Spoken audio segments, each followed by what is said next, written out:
I love Christopher Nolan. I don't want him to direct a Jane Austen novel. Real filmmakers have to actually pay attention to reality, and they have to pay attention to the desires and interests of their audiences. Whatever ideology gets in the way of the storytelling, then it feels false. Welcome to the Optimistic Curmudgeon, where the best ideas win. I'm your host, Josh Herring. This is a show all about ideas, about how we can rebuild a collapsing culture. My guests all have the credentials, the wisdom, the experience to say something meaningful, to contribute to the rebuilding of our moment. Season 9 is going to be our best season yet. Enjoy. I'm your host, Josh Herring. My guest today is Joseph Holmes, an award-winning filmmaker and culture critic. Joseph has been making movies and writing about culture for more than 7 years. He's written, directed, and produced multiple short films, written for Forbes, Religion Unplugged, and Unexpected Journal, been published in the New York Times, and is co-host for the podcast The Overthinkers. Joseph, welcome to the Optimistic Curmudgeon. Thanks for having me. I'm so looking forward to our conversation today. I know we've gone back and forth about when we were recording, and I'm so glad we managed to make it work. Because our topic of conversation today is going to be Joseph's essay entitled Greta Gerwigs' Aslan and the Coming Faith-Based Gender Culture War.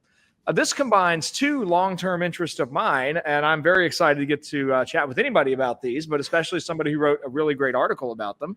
I'm very interested in Narnia. We did all of season 7 on the Optimistic Curmudgeon, featured mostly Lewis scholars, but I got a couple other Inkling scholars in there. And then I also have a long-term interest in various questions on gender. By the time this episode comes out, my book should be out, Sons of Adam, Daughters of Eve, C.S. Lewis's Images of Gender. So you kind of hit the sweet spot with honing in on that. So I'm really excited. Enough, you're going to eventually hit some sweet spots somewhere. So I'm glad it worked out. Oh yes. Well, let's get into it. Now, I really enjoyed reading your article, but take us back just a moment, because by the time we drop this, it will have been several months since kind of the internet exploded in she's land memes and trans land jokes were trending on Twitter for about 10 minutes. But take us back to that moment. What was going on that captured your interest, that sparked this essay?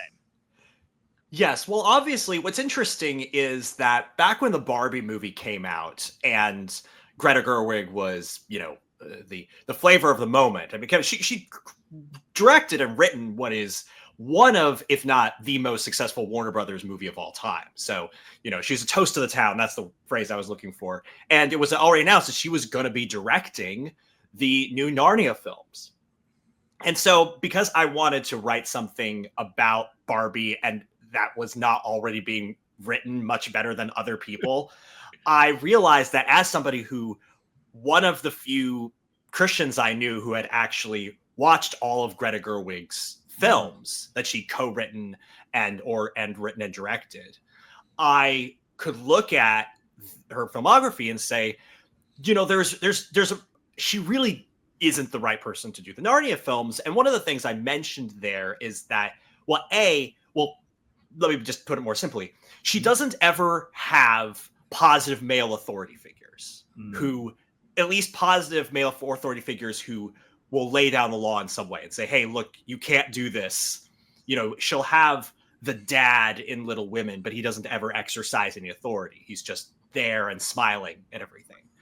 In general, most of her, there's only one male character that she's ever written and that was taken from Little Women, the Louisa May Alcott character. Oh, sure. That whoever actually pushes back on or stands up to a woman without it being portrayed as a negative thing. Mm-hmm. But in general, specifically, if you want to take the larger gender question out of it, she doesn't do positive male authority figures. You noticed in Barbie, the God character is a woman in that. It is the creator of Barbie.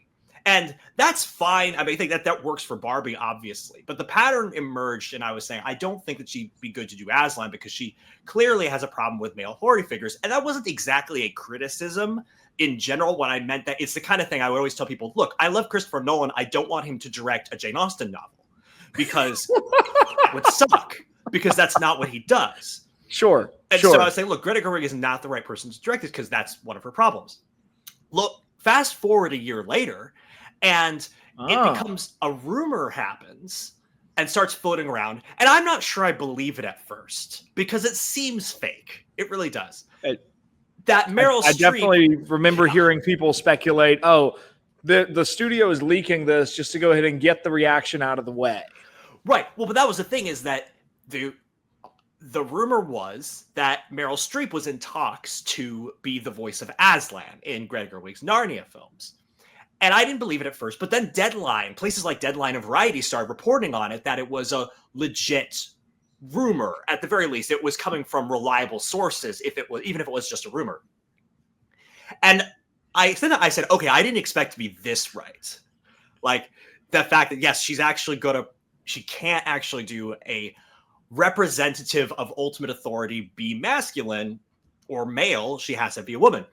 And at this point, I'd already started seeing this pattern, and we'll get into this a bit more later, but this is the genesis of the article, that this wasn't just Greta Gerwig. I was seeing a change in how culture, and particularly how Hollywood, was dealing with matters of faith and religion and secularism, to where for most of Hollywood's history, their way they played faith was sort of the faith versus reason fight.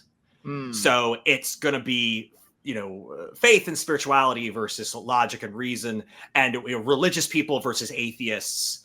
And that was always sort of male-female coded, where religion, faith would be, if you watch the original Elmer Gantry movie, you would have the person who was really religious in that was the woman, and Elmer Gantry was kind of this con artist that said, oh, I'm going to pretend to be religious so that I can scam people. And then, of course, you have the church lady of SNL, and then you have in, The Big Bang Theory, you had Sheldon, who's this, hyper logical, but emotionally stunted, atheist man. And then you have his mom, who is this very down home, grounded emotionally, but not super logical, but very religious person. And she's very inconsistently religious too. I mean, she's religious when she wants to pray for her son, but she suddenly is less religious when she really wants to sleep with her son's boss. Like, that just, the practical implications of her faith become just part of, I think, of the comedy of her character. I mean, right. No, that's true. So in any case, that was the trend for Hollywood for a long time, is it's going to be faith and reason is going to be atheist coded, and faith is obviously going to be religious coded, and then atheism is also going to be masculine coded. And again, even where it's not men and women specifically, like in X-Files, you had the more, the guy be more kind of feminine and more willing to believe and more faithful. You had the more kind of rigidly, emotionally stunted, logical female who's more doesn't believe in it. So you just have these ways of portraying it. And then I saw this change, and I'll stop in a moment. You can decide where you want to go. But I was seeing this change that no longer was Hollywood making movies that were doing that dichotomy. What they were doing is they were doing the dichotomy of masculine religion versus feminine spirituality. And so religion, because whenever they would do faith and reason, they would usually side with atheism, except insofar as atheists are right, but maybe they could be kinder. Like, the faithful people, were more in touch with their emotions, even if so that was the positive way they did it. But still, when they portrayed religion, it was typically, or faith, it was particularly negative, usually. But now you're starting to see that you're not doing the fight between atheism and faith. You're doing the fight between religion and spirituality. So you have people and so the church is bad, but being in touch with a higher power is good. But these things are going to be masculine coded and feminine coded. And so you're going to have kind of women who are more in touch spiritually, and they're wiser than the men, but who are more rational. But then you have the men who are more religious. They are still kind of toxic and oppressive. So anyway, I will stop there, and then you can decide where you want to go with that. But that's setting up my article, where I make the argument that Greta Gerwig's thing is not just a thing with Greta Gerwig. It's a larger cultural trend that's in Hollywood movies. Well, and you're already touching on so many interesting pieces. I mean, I think this is what pop culture does in a way. I mean, it's not that there usually are these moments every so often that if you're in a certain, I don't like using the word culture or community too lightly because everything's a community these days. But if you're in certain conversation circles, like, oh my goodness, the thing happened, and like me and my friends are all excited about it. This felt like one of those, but then I think it also does become something that illustrates these broader trends. And that's where I think this is really helpful to kind of at least zoom out. We're a couple of months past when that happened, but also like, no, there is something here that is illustrative. Where I want to go before we get deeper into your article is actually back up one step further and see if you could you speak for a moment to really what is it? Now, you kind of used the words masculine and feminine in ways a moment ago that seem to code just with kind of a male lead versus a female lead. Do you mean anything more than that? Is there a way that certain movies are just far more masculine and certain movies are far more feminine? I know there are some. My wife does a Hallmark Channel subscription about every December, and I just try to put up with it. But like those movies seem to have, on the one hand, they're obviously oriented to a feminine viewership, but they also trade on almost exclusively stereotypical masculine, feminine dichotomies. So with all that as fodder, I'd love to get your thoughts on like the masculine, feminine in movies. Like, what do you mean by that? Yes. So there's many layers to this. On a movie level, it's almost in some ways as simple as to say, look, movies trade in our culture and all the different things that are part of our culture. And you can say they trade in stereotypes, which they do. They trade in archetypes, which they do. They trade in our experiences and the way that we see the world, which they do.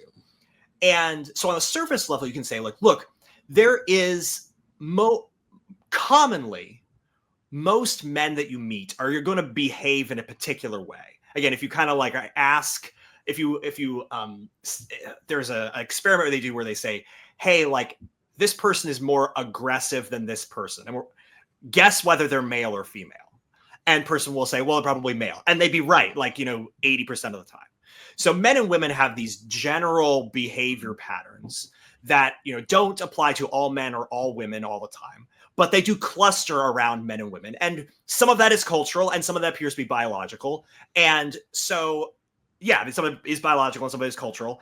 And when there's a book called by, I'm gonna look it up. I have to make sure I get the name right, by a neuroscientist, Simon Baron-Cohen, called The Essential Difference. And one of his things, I'll get more into this later, but one of the things that he talks about is that if personality-wise, the essential difference between men and women neurologically appears to be that women are more likely to be empathy-oriented, where they enjoy and more likely to just pick up on what somebody's emotions are, what they're feeling, and respond to them that way, whereas men are more systems oriented. So they're more likely to say, okay, here's the rules and here's the pattern, and I'm going to live according to the pattern that I see, which is why they tend to like things and machines more than women do. So again, so when I say they're masculine and feminine coded, in general, I'm talking about movies, I'm talking about things that we expect men to be, more aggressive. We expect men to be like more action, we expect men to be more likely in STEM and engineers. And we expect women to be more compassionate and kind of people oriented. And so we often see when I was saying we're talking about faith and reason, and these things are being masculine and feminine coded. I was like, okay, you have a religious character. Well, that religious character is going to be feminine coded because they're going to be all about their feelings, all about being really in touch with the person. And that's how the religion is going to be represented. It's going to be very people oriented, very touchy-feely oriented. And so then the atheism is going to be very masculine coded. It's going to be very logical. It's going to be very, not in touch with their feelings. Again, that's the weakness of atheism that they portray, is that it's not in touch with their feelings. And so that's more what I mean when I say it's coded in those ways. It plays toward our expectations of what men and women are typically more like. Now, you're right. Genre is another way that pattern goes. One of the, because you have action movies, which are more men tend to want to go see more. And there are romantic comedies. You mentioned Hallmark movies, which women are more tend to want to go see more. This is actually, and I'm going off topic because this is a very nerdy place for me, but I'm excusing it because I think that this is a good illustration for your audience. So bear with me. which is that this is an experiment that Hollywood has run over the past while, because they've tried to do this thing where they have movies that are female-led action films. Yeah, and no. well, the thing is, that does work, but the thing is, again, it's worked since the 80s, where they did it with, with the Terminator movies and Aliens movies. But the thing is, female-led action movies always have a larger male audience than female audience. And the same with romantic comedies or Hallmark movies. Even if they have a male protagonist, they always appeal more to women than they do to men. Doesn't mean that there aren't men that like that. It doesn't mean that there aren't women who like action movies, but it usually splits about 60-40, 70-30, except in the cases in action movies where they focus heavily on the romance, like Wonder Woman and the Hunger Games movies. So all to say is that these genres are appealing to that same masculine coded energy. Again, if you're and the problem of the experiment is that they tried for the last maybe 20 years to do female led action movies that also were explicitly male hating. So the male audience that was their exclusive audience, basically a 70-30 audience for these movies, they were ticking off. And so again, that's just another example of how male and female broad strokes differences work their way into the movies and shows that we watch. Well, I think I find it really interesting. So I appreciate the tangent, in part because it's one of the places where sometimes folks who are attuned to see movies or films as a kind of art can sometimes forget that this is a massive industry. And it's one of the places that I think we've been in we've maybe 20 years, but however long the experiment is, we've been in a long-term experiment with major corporations to see if they can ignore basic reality and in favor of some message that they'd rather preach instead. And eventually that hits the bottom line. I think Disney has seen several of this, most recently with some of their new Star Wars lines that just don't appeal. They had the newest Pixar movie like totally flamed out with students when they actually showed it to real children who were the target audience. There's a piece of this where real filmmakers have to actually pay attention to reality, and they have to pay attention to the desires and interests of their audiences. So I was initially quibbling in a way because I was thinking, wait a minute, now Terminator, I mean, yeah, you got Sarah Connor, but you've also got you've really got a male lead in the original Terminators. But then you also have like Arnold Schwarzenegger in his like bodybuilder phase is like complicating that. But then you get much more recent ones like the I don't think I even saw Black Panther 2. I think that shifted to his sister. Yeah, and then you get like Captain Marvel, which just struck me as so uninteresting looking. Yeah, no, I mean, and again, a lot of these things are okay. Yeah, I mean, because they don't. Again, whenever ideology, and we're going to talk about faith-based films in a bit, but like, whenever ideology gets in the way of the storytelling, then it feels false. Because again, the ideology of Hollywood typically is that there is no real meaningful difference between the sexes. So you can narratively and storytelling wise just plop a female character as the lead in your movie, an action movie, and play her exactly the way you would a male character. But it doesn't appeal to men or women broadly as much. Again, but like Thunderbolts actually did a really incredible job with their Black Widow lead, because they actually treated her as an empathy forward action heroine. And that felt very authentic, and it was really, really great. I mean, again, her superpower is empathy, and that resonates because that's how actually our lives look. Well, last thought on that, then we need to go to, I want to go to a different question, but as you were describing that a couple moments ago, it occurred to me like Meryl Streep is a very versatile actress. I mean, I think about her in Devil Wears Prada. I mean, she's in a thoroughly feminine space, but she is commanding and dominating in a supremely masculine way as the character that she's playing. But my wife and I recently watched Mamma Mia, and there Meryl Streep is playing very capably a very silly, very feminine woman going through a midlife crisis. So she has all this versatility, but there's something I just think the idea of a female voice for a lion just seems so dissonant to so many people. Like, you can't bring these two things together. And thus the assumption that this would have to lead to a female Aslan, which is going to really destroy all the Christological imagery, which your article didn't really go into. Everyone else on the planet said that. I think that everyone else that's much smarter than me could talk about the Christological arguments about that, which are all true. I'll agree about that. Well, let's go to Hollywood in general. It does seem from your article that Hollywood is more open to faith-based storytelling than it once was. Talk to us a little bit about that. What's going on? So there's two aspects to it. One is the simple, funny answer, which is just that Hollywood is always open to making money. And when they find out that they can make money from religious movies or religious forward movies, they're gonna do that. I mean, they did that back in the old days with, you know, the Ben-Hurs and the Ten Commandments and all of the Jesus movies made by mostly people who didn't believe Jesus was God. But they did it because it had a large audience who wanted to see it. The problem is, because culturally Hollywood diverged from the rest of the country for so long, it's hard to fake this stuff. It's hard to fake telling a good story that resonates with you, that you can tell it in a way that resonates with your audience. And so, you know, again, The Last Temptation of Christ was Martin Scorsese doing a Passion Project Jesus movie, but his version of Jesus did not connect at all with the larger public. And I'm not saying that as a criticism or a compliment. It's just a reality. It did not resonate with the audience. And so Hollywood got kind of scared of touching those waters for a long time. But now we're in a place where, you know, Christians have started making movies, and they've started making movies that don't completely suck. And so now, they're making a decent, and to even, I would say, sometimes good and sometimes great content. And so now that that's happened, Hollywood is saying, okay, we can trust you to give you a whole bunch of money.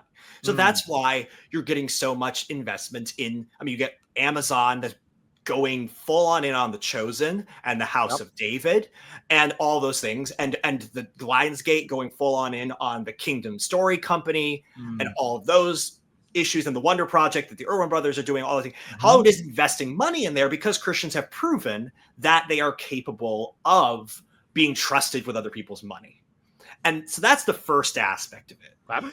The second aspect of it is a cultural change, and this is what I focused more on in this particular article, which is that we have moved away from an era of reason versus faith to an era of religion versus spirituality. Because, you know, the demographics of faith have always, sociologically, the way like someone like Ryan Bird's, a sociologist of religion, talks about, you know, religion is, you know, three components: belief, belonging, and practice. And those, so it's like, you know, I believe that Jesus is God, I identify as a Christian, and I go to church. You know, those are how, you know, that roughly maps on. And around the world, women have always been more likely to have all of those three things than men, as far as we can discern, as far as the typical. But those in the Industrial Revolution, and Nancy Pearcey has done some great work on this. Just thinking of her book, Toxic War of Masculinity. She does a phenomenal job of detailing this exact really kind of shift and the rise. That's where the thing where like men really split off to being much more likely to be secular, and women much more likely to go to church, because men were off at work and women were at home and do where the church was. All that stuff happened. So then we've had, so now since basically Hollywood has ever existed, and this is why they masculine and feminine coded atheism and religion, women, particularly moms, have been the people who were more likely to be religious, and men were more likely to be secular. That was just the way of the world for a long time. That is now shifting for the simple reason that actually women are starting to leave the church en masse, to the degree so much and so fast that now Gen Z is the first generation in our lifetime, maybe record as far as we've been recording. I'm not perfectly sure on that, but pretty much as long as we've been recording.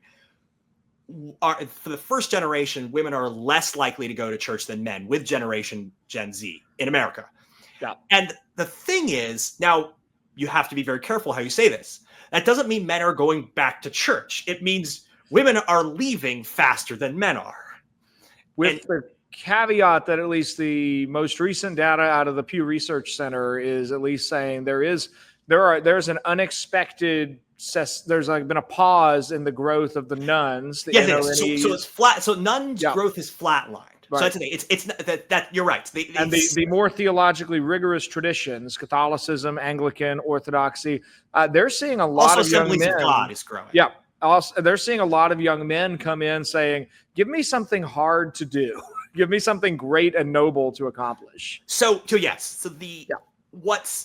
anyway, but the thing is, these women who are leaving are not becoming atheists.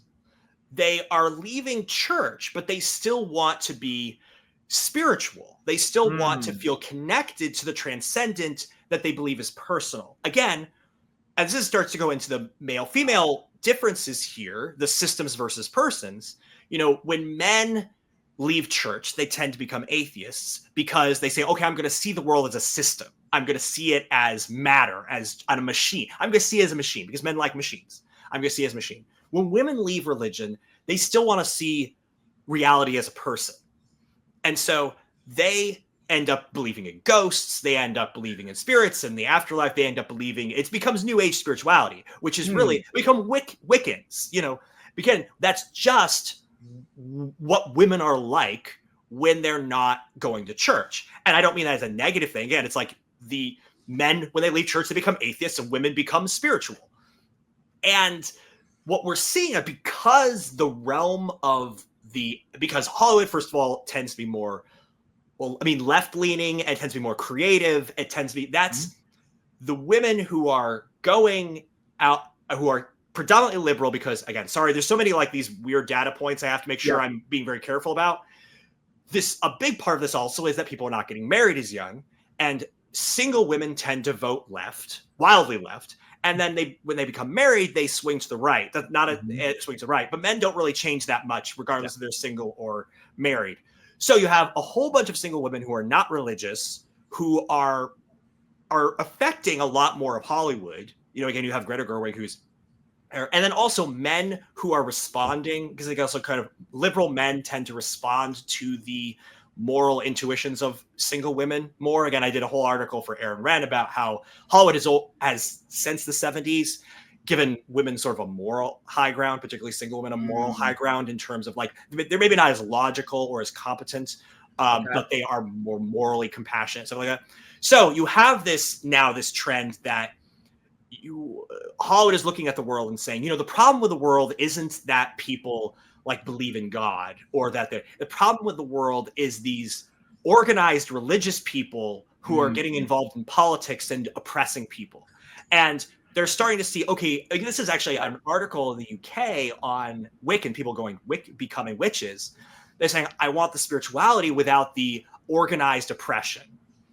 Okay, so you see now how this is starting to map on male and female, because the women, they are into, when women are religious, spiritual, it's like, okay, it becomes about the person. It becomes about the back and forth that's automatic between me and you.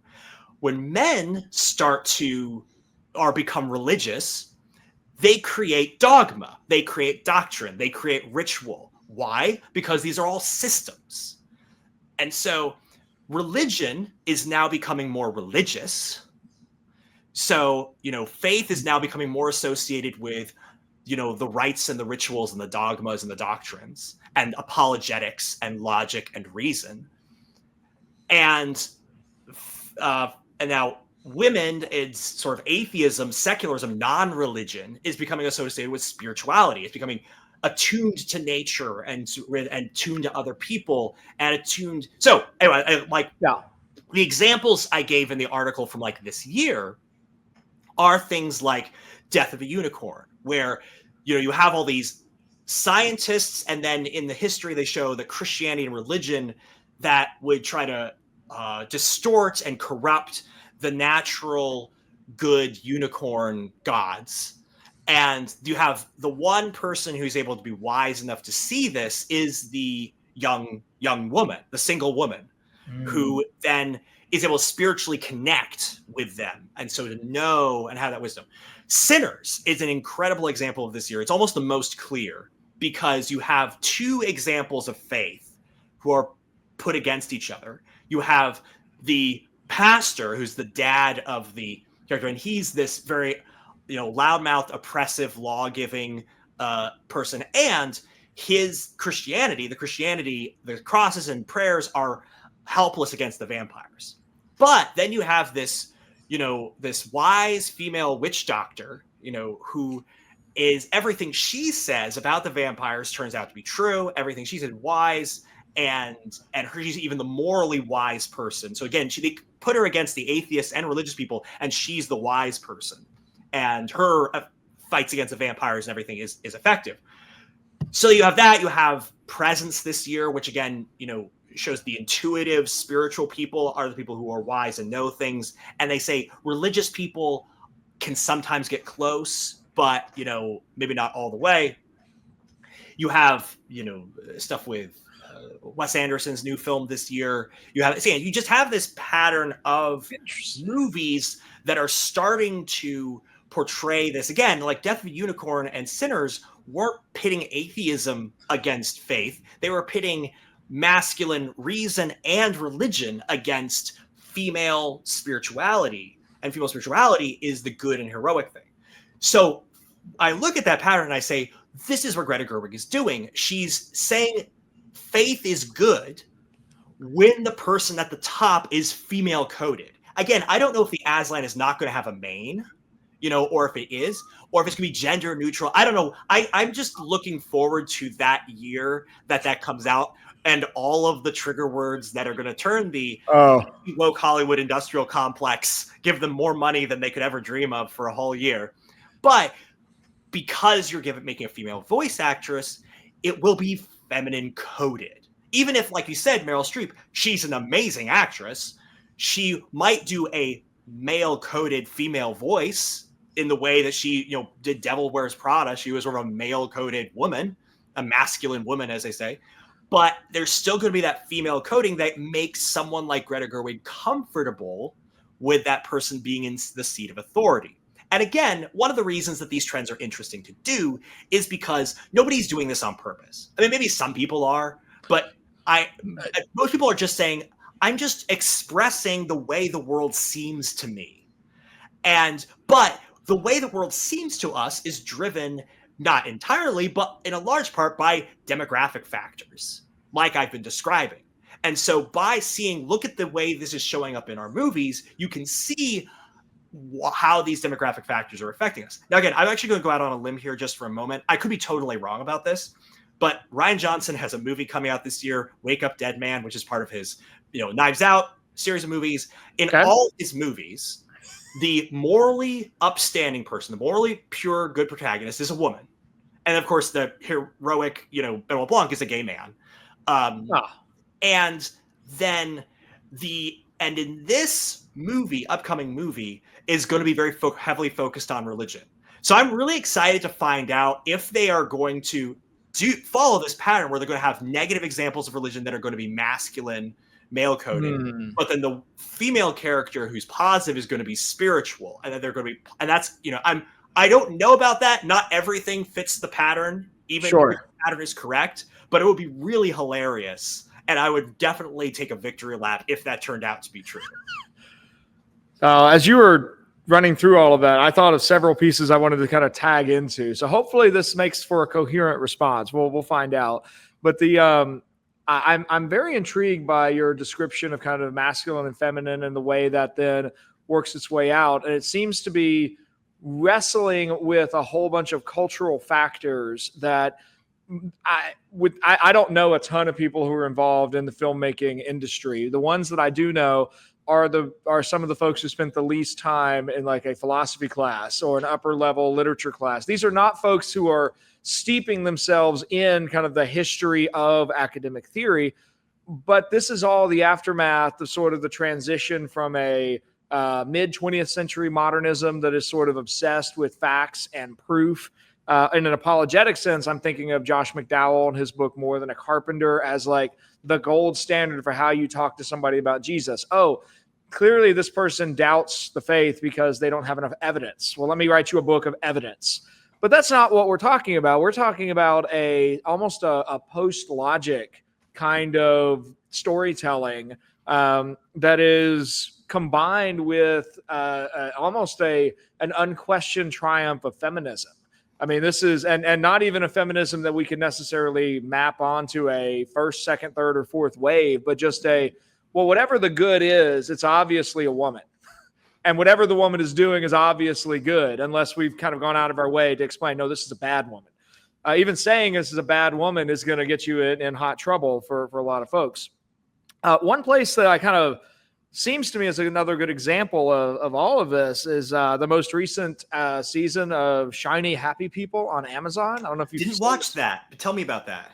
Well, so my wife and I watched season 1 when it came out, and it's all about the Duggar family, and it was very interesting because my wife grew up in a group that was kind of on the fringes of being associated with the Duggar family. There was a lot she resonated with, and season 2 doesn't really focus on the same groups, but it moves up to the 1990s and evangelical youth ministry culture centered on Ron Luce and Acquire the Fire.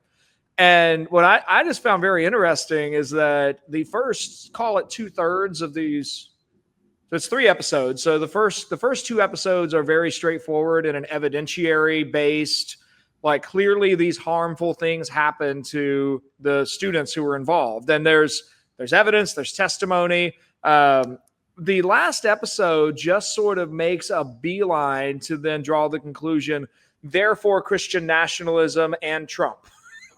And it just fell apart. And the majority, not exclusively, but the majority of people they interviewed for this were women who were most likely outside of Orthodox Christianity at this point. And they've sort of moved into that spiritualist camp.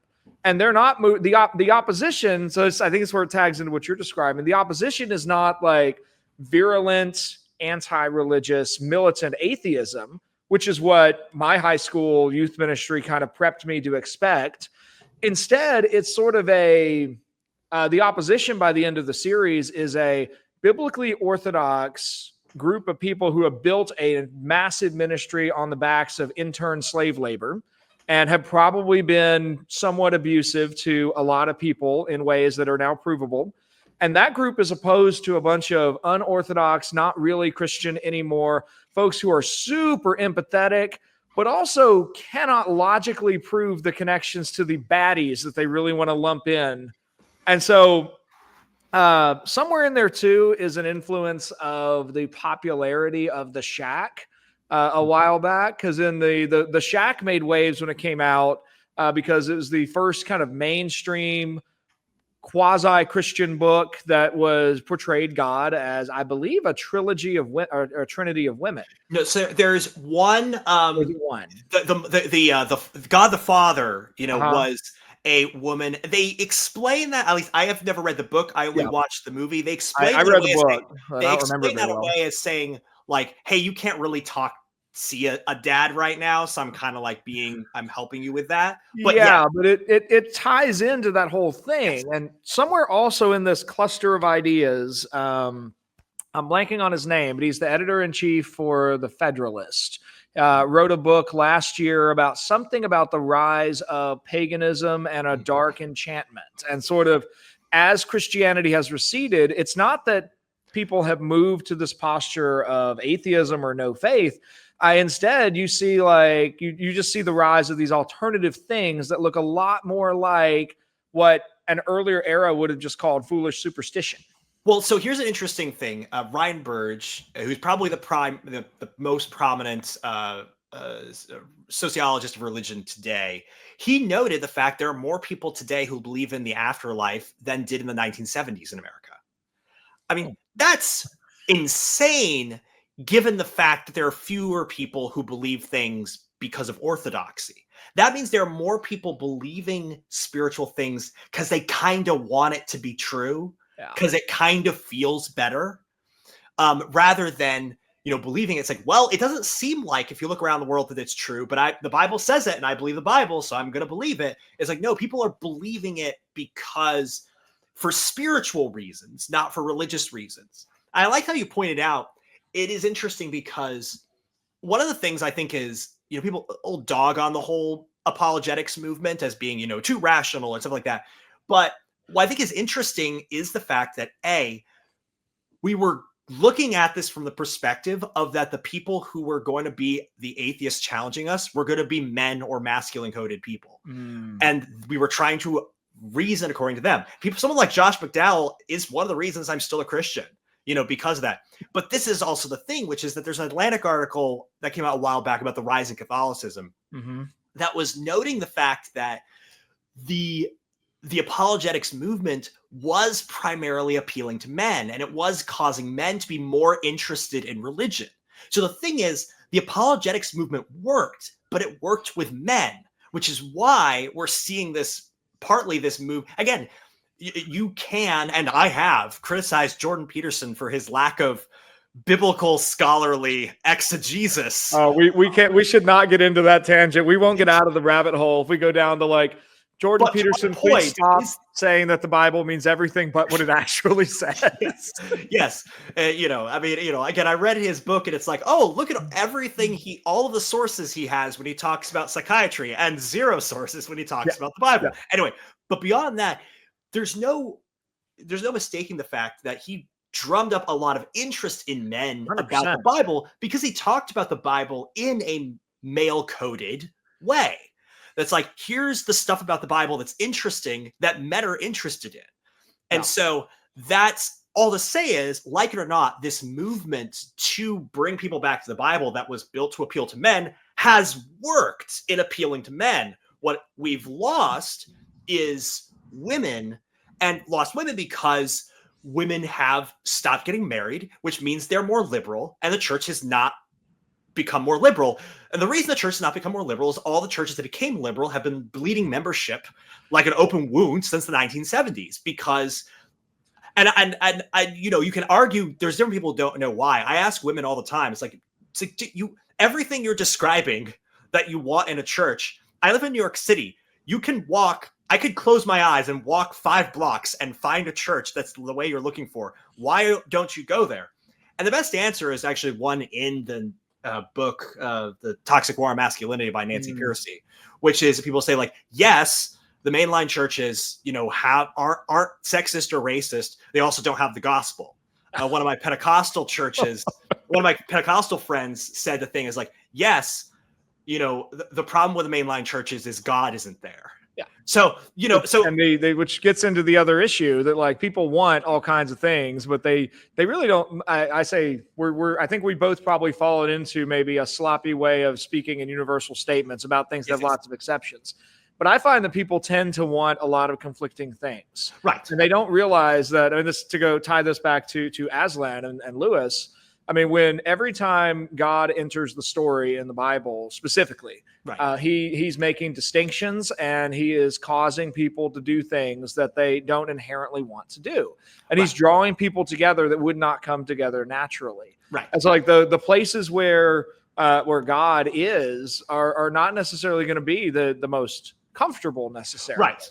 And so that's all to say that the reason that women are leaving church is because, it's because for politics, because they're not getting married as much demographically. And the church the liberal church has collapsed. And so there's no place to be religious and liberal for whatever reason you want to say. And that's the demographic reasons why these are happening. And that's because women, when they leave church, don't become atheists, they become spiritual. Now the culture war has become religious versus spiritual, not atheist versus Christian. And so that's the new world we're in, and that's what our movies are going to reflect. That's largely my theory that I'm laying out. I still think it's a very interesting theory, and I do want to use this as a moment to plug for our audience a slightly different model of apologetics that's built out at Houston Christian University, where we mentioned Nancy Pearcey several times. Holly Ordway introduced me to this in her book on imaginative apologetics. And I'm pretty sure that Dr. Ordway would make a face at me if I've never taken her classes, But I said some things on the podcast when I interviewed her about Arthuriana in season 7, and I just got this look like that is a half-baked idea that you just uttered into the world. Please don't do that ever again. She has a way of doing that. But I think part of what Ordway is really interested in is not necessarily like a feminine apologetics or a masculine apologetics, but she does fundamentally. I think this fits more on the feminine side of your dichotomy. She thinks that there is actually a profound way of engaging the imagination and the story-based element of our nature as human beings that propositional apologetics has largely ignored across the 19th and early 20th century. So Houston, I keep meeting great people who have gone through Houston Christian's moral apologetics program. Not moral, just I think it's just called apologetics program. But Austin Freeman teaches in that as well. Michael Ward teaches in that program. There's a bunch of folks there, but they keep doing really interesting stuff. And so I'm going to be very pro, because I was pro traditional apologetics a moment ago, which I am, but I'm going to say I like this idea of imaginative apologetics again, because like you said, we need both. Again, if we need both, again, we need both masculinity and femininity if you want to map things that way. And again, it's all a spectrum in that sense, personality wise. I was like, oh man, I'm going to trigger a bunch of people. I don't mean it like that. Gosh. Anyway, but the thing is, C.S. Lewis, I've heard that Andy Crawford, who's somebody who's also really into imaginative apologetics, I've had her on the podcast a few times. She's another graduate from that program. Perfect. Yes, exactly. One of the things that she had mentioned is that C.S. Lewis said, before something can be true or false, it has to mean something. Yeah. So before you can say, a cow is in the field, you have to know what a cow is. You have to know what a field is. And you have to know what is something. And what apologetics does really well is say, okay, we've established the words cow and field. Can we show that the cow is in the field? But you first have to be able to imagine the cow and have that vision in your eye. And one of the things, it's one of the reasons I make films as well as write about films, is as a film critic, you're kind of limited to the analyzing side and saying, somebody is imagining stuff for me. How do I understand what they're imagining and how it matches against reality? But it is the filmmakers and the storytellers that are giving us the things that we can imagine. And if we're limited in what we can imagine to people who don't believe in Jesus, then our imagination is going to be limited to essentially non-Christian frames of reference that we simply reorganize in a Christian way. So I think that an apologetics that says, can we first imagine a world for people that then we can afterwards debate whether it's true or false, but at least put that Christian imagination on the table to debate and begin with. That is what we desperately need right now. And it's one of the reasons I'm a big supporter of the faith-based film industry and it getting better, because they're the ones who are attempting to imagine that into the consciousness to be debated in the first place. Well, let's go there next in just a second, because I am very curious about your thoughts on like where that's going. And just for our listeners, I don't have great data about how old my audience is, but just in case I have any younger listeners, you probably won't know. I hope you don't know the movies God's Not Dead 1, 2, and I think 3. And then there's 5 now. 5. Oh my goodness, there should not be 5. But then I remember being particularly. I think the first time I just realized this is a terrible movie was the Left Behind movie. And it was a terrible movie off of a bad book that sold millions of copies and funded the creation of Liberty University's campus. So in that sense, it hopefully has done some good. But the Christian films and faith-based films in general have been just terrible. But you mentioned at the end of your article, you bring up Doug Wilson's son, Nate Wilson, and his work on House of David. You mentioned earlier The Chosen. And I get a little skeptical when Jonathan Rumi suggests that I should download the Hallow app, but I think he's a real believer, and he really is I think he's a real sincere Catholic Christian. And I think that matters, that he does understand that. And Dallas Jenkins is a Christian who can tell the story authentically. So talk to us a little about where those changes are happening and where you see that industry going as we start to draw our conversation today to a close.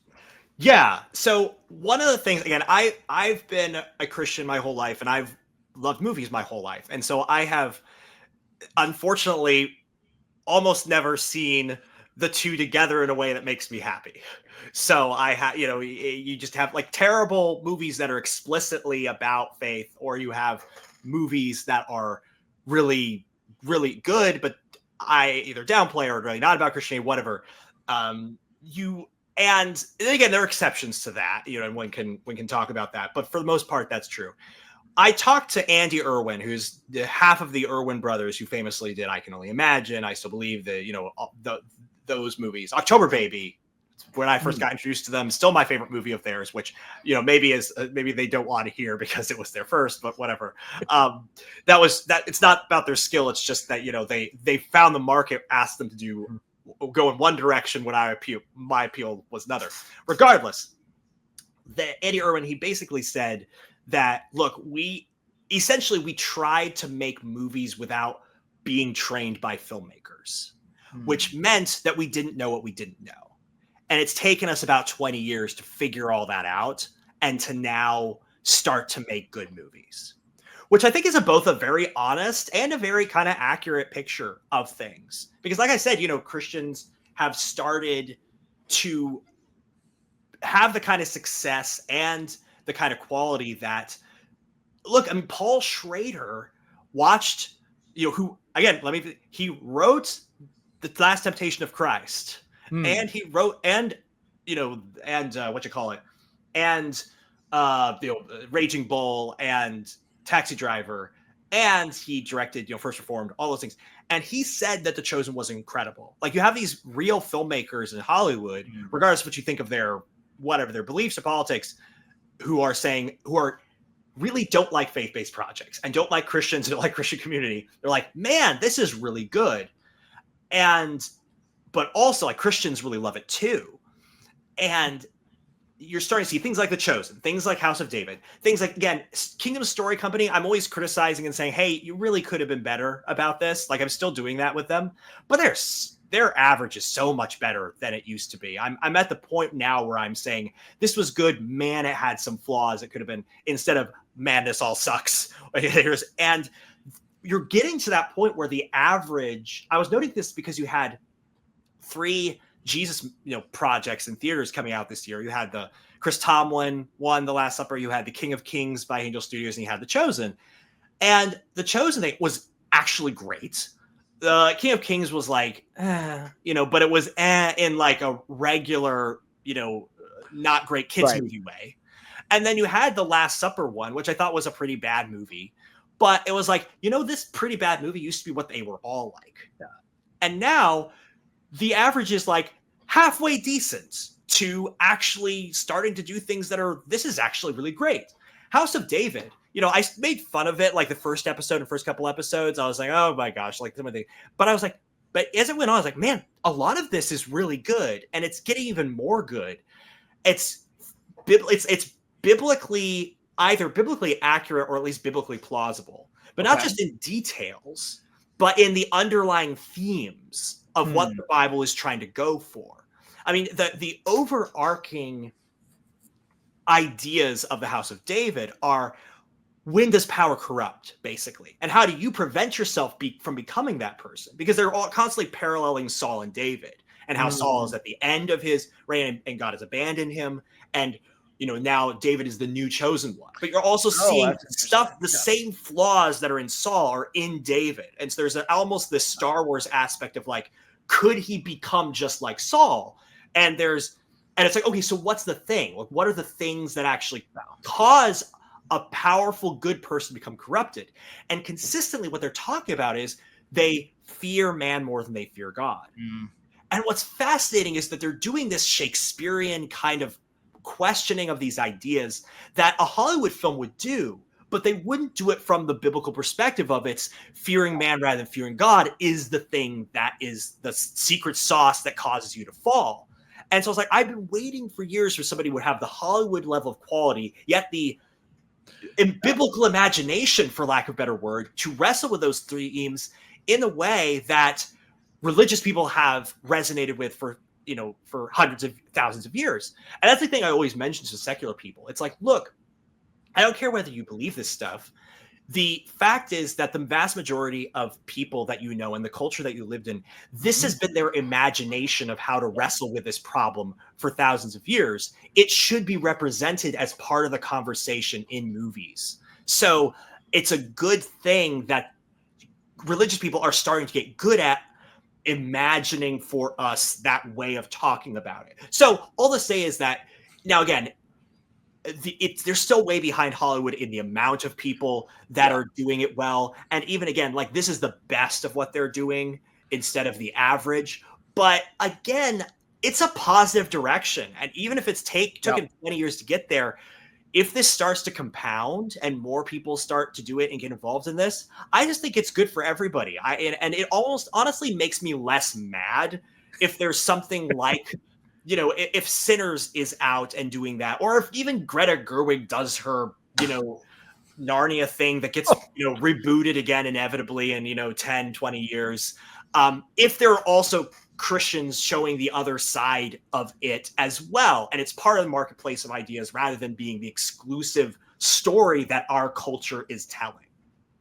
Well, that's a very positive note. This is the optimistic curmudgeon. We are always looking for. It doesn't always happen. I usually try very hard not to tell guests that I'm hoping this will happen. That we sort of fishhook around through a relatively negative conversation to like, where's the hope? And I think you give us a very hopeful picture.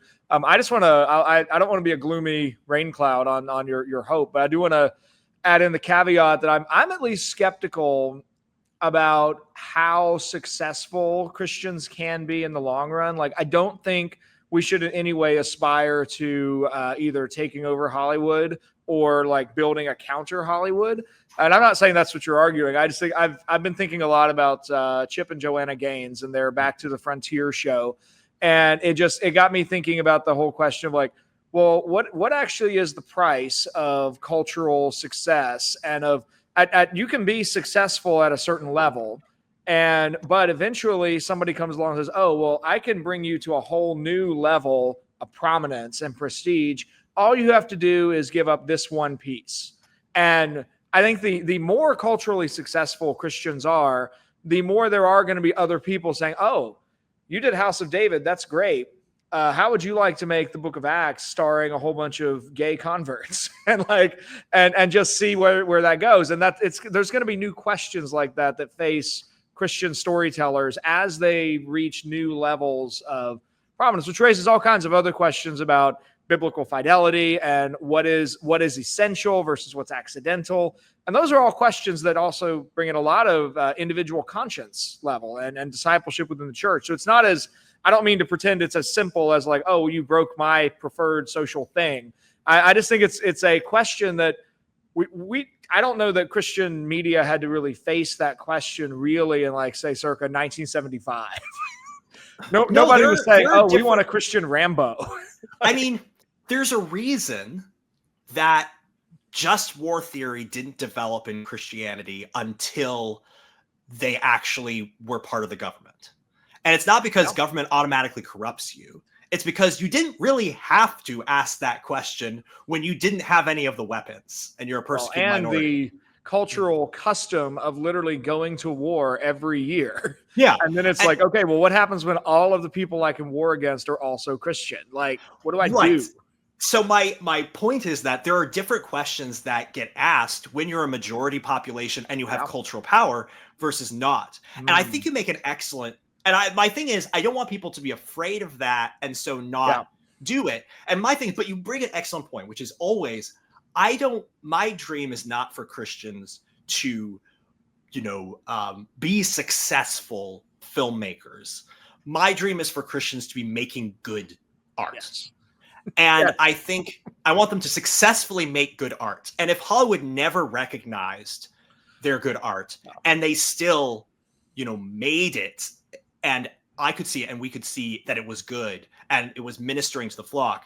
So I think you always have to ask, what is the thing you're trying to achieve? Are you trying to make really good things? Or are you trying to, be successful? Because being successful depends on who is running the game. And if you're trying to be successful in a game that's being run by people who don't share your values, Yeah. that's going to be a problem. And again, Christians aren't the only group that has to deal with this. Any minority group in larger cultures. And I was reading the book. What was it? The 21 is about the martyrs in the Christian martyrs who got martyred in Muslim country recently. They just made an animated movie about it. I'm blanking on the name, but one of the the Christian minorities there was being interviewed, and one of them said, like, he asked one of the shopkeepers, like, what do you do about this problem? And he said, don't be a minority, like, was his answer. But that being said, yes, you're absolutely right.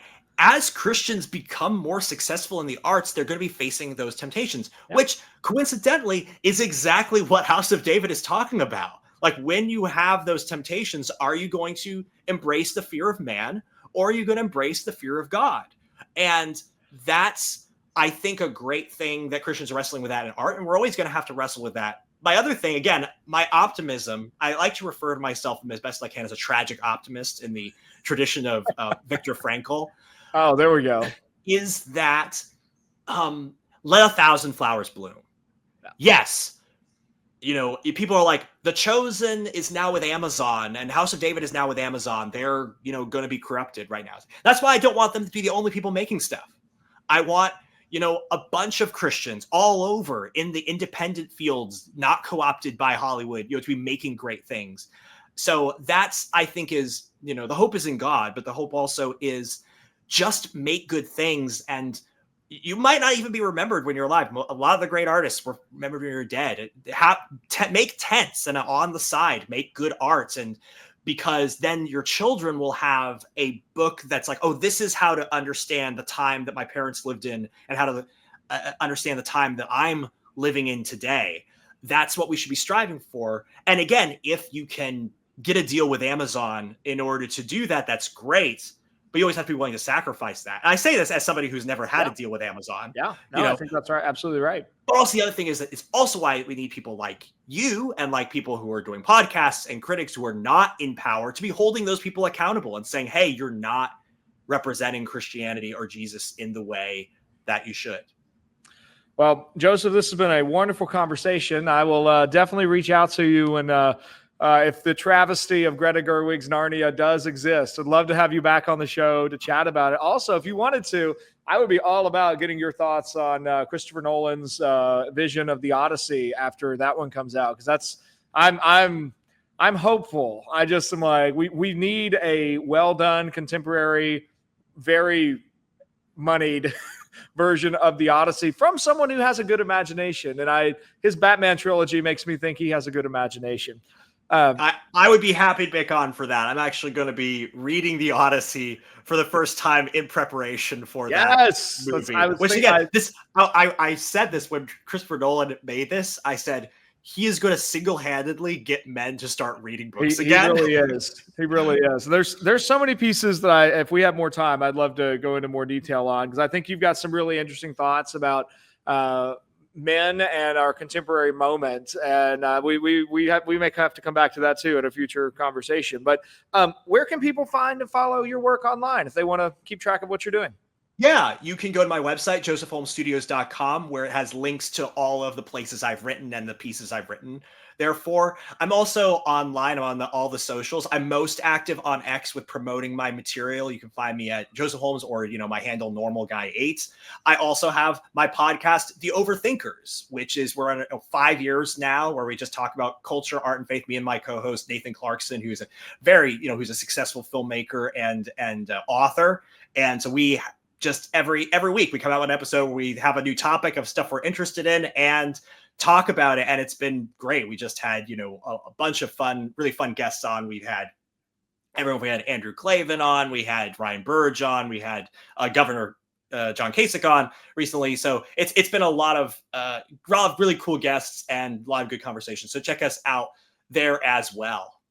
Fabulous. We'll be sure to put all of those links in the show notes for this episode. Also, like I say, I have a movie coming out in November 11th, called Jim vs. the Future, where it's about fighting in the multiverse, but in a very different way. And so it's me attempting to have a Christian imagination of the multiverse and do some of that imaginative apologetics work. Ooh. So definitely check that out when it comes out on streaming PVOD on November 11th. Okay. We will definitely have to check that out and make that available. That was probably I might actually try and tag this episode to that then. And that's a great thing. Awesome. I'm not complaining. That's great. Right. Love it. There we go. Be awesome. Well, thank you so much, Joseph, for a great conversation. And thank you, listeners and viewers, for joining us here today on The Optimistic Curmudgeon. My guest has been Joseph Holmes, filmmaker and culture critic. Be sure to check out his work at josephholmesstudios.com. You've been listening to another episode of The Optimistic Curmudgeon. If you enjoyed this episode, like it and share it with your network. Help others think great ideas. You can find the show on all the platforms, but primarily on X as @TheOptimisticC3, on Facebook and LinkedIn under my name, Josh Herring, and on YouTube and Apple Podcasts. Be sure to subscribe to get the next conversation.